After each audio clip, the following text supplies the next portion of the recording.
చేసిన ఇవాళ ఇక వాళ్ళు వీళ్ళు మొరుగుతారని పడుచుకుంటారు. ఇక బీఆర్ఎస్ వాడు అడ్రస్ వాడికి మనకి మొన్న ఎమ్మెల్యేకు ఎమ్మెల్సీలకు క్యాండిడేట్ లేరు. బీఆర్ఎస్ వాళ్ళకు ఉన్నారా?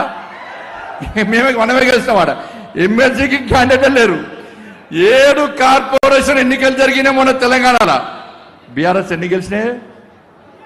0. కరీంనగర్ ఎవరు గెలిచారు?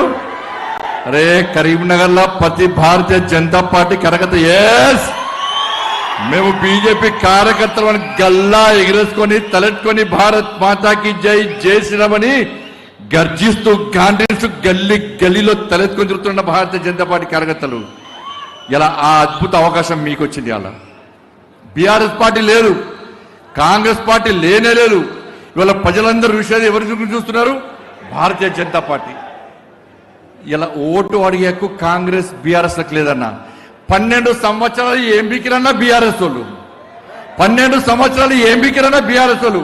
అరే మేము సవాల్ చేస్తున్నాం, ఈ వరంగల్ కార్పొరేషన్ స్మార్ట్ సిటీ చేసిన ఘనత నా నరేంద్ర మోడీ ప్రభుత్వాన్ని. 70 పైసలు స్మార్ట్ సిటీ పైసలు నీ అయ్య జాగిరా నీ తాత జాగిరా నా నరేంద్ర మోడీ పైసలు ఇస్తే మొత్తం దోసుకొని స్మార్ట్ సిటీ పైసలు డైవర్ట్ చేసిన ఈ ఫాల్తిగాళ్ళు.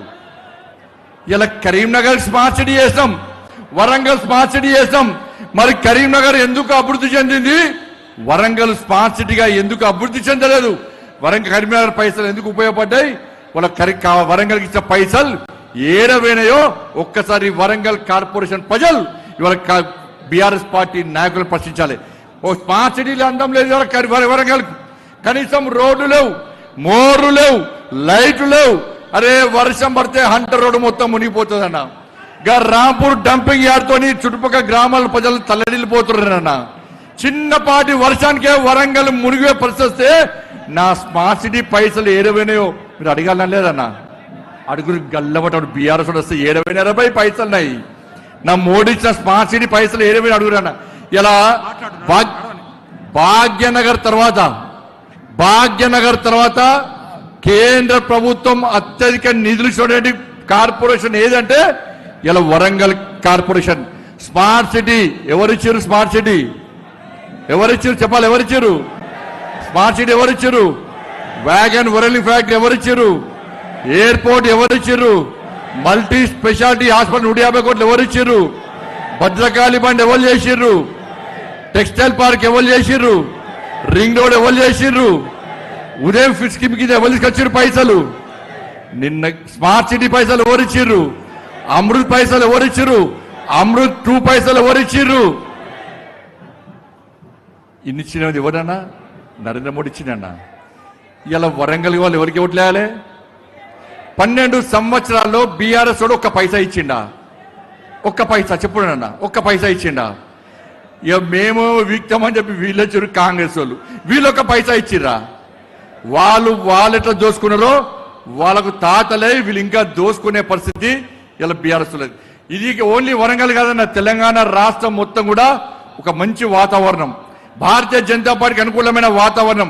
చాలా మంది కార్యకర్తలు అనుకుంటారు ఇది ఎప్పటి నుంచో చెప్తున్నాం. ఈసారి ధారదన్న, ఈసారి 2028లో ఎప్పుడు ఎన్నికలు వచ్చినా తెలంగాణ రాష్ట్రంలో ఎగిరేది కాషాయపు జెండా, కమలపు జెండా కాదని అన్న విషయాన్ని, కాషాయపు జెండా, కమలపు జెండా మాత్రమే ఈ తెలంగాణ గడ్డ మీద ఎగురుతున్న విషయాన్ని ఒక్కసారి గుర్తుంచుకోండి. ఇలా కేంద్ర నాయకత్వానికి నమ్మకం ఉందన్న విశ్వాసం ఉంది. ఇలా వరంగల్ జిల్లా, ఈ ఓరుగల్ జిల్లా భారతీయ జనతా పార్టీ గడ్డన అనేక మంది కార్యకర్తలు చచ్చిపోయారండి నక్సల చేతిలో. నా సామా జగన్మోహన్ రెడ్డి పుట్టిన గడ్డన్న, గడ్డన్న ఇదే గడ్డ మీద జాతీయ జెండా కోసం బలిదానటువంటి వ్యక్తి నా సామా జగన్మోహన్ అన్న. జాతీయ జెండా కోసం బలైంది ఇద్దరు. సరిహద్దులో జవాన్ అయితే ఈ సరిహద్దు లోపల నా సామా జగన్మోహన్ రెడ్డి అన్న. కాబట్టి దయచేసి అందరు గుర్తుంచుకోండి. ఇవాళ తెలంగాణ రాష్ట్రంలో బీఆర్ఎస్ పార్టీ వాళ్ళంతా గాలి అంటది. కేటీఆర్ అంటాడు పోతే ముందే పైసలు ఇస్తాడు. ఈ హాల్ నింపడానికి వాళ్ళ 5 కోట్లు ఖర్చు పెట్టాలి. మీకు పైసలు ఇచ్చిరా? ఎవరన్నా ఇచ్చిరా? ఇలా బీఆర్ఎస్ వాడు మీటింగ్ పెట్టాలంటే ఒక 5 కోట్లు ఖర్చు పెట్టాలి.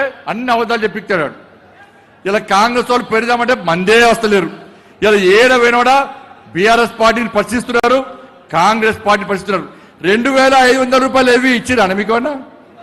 ఇలా వరంగల్ సమాజానికి అప్పీల్ చేస్తున్నా నేను. వరంగల్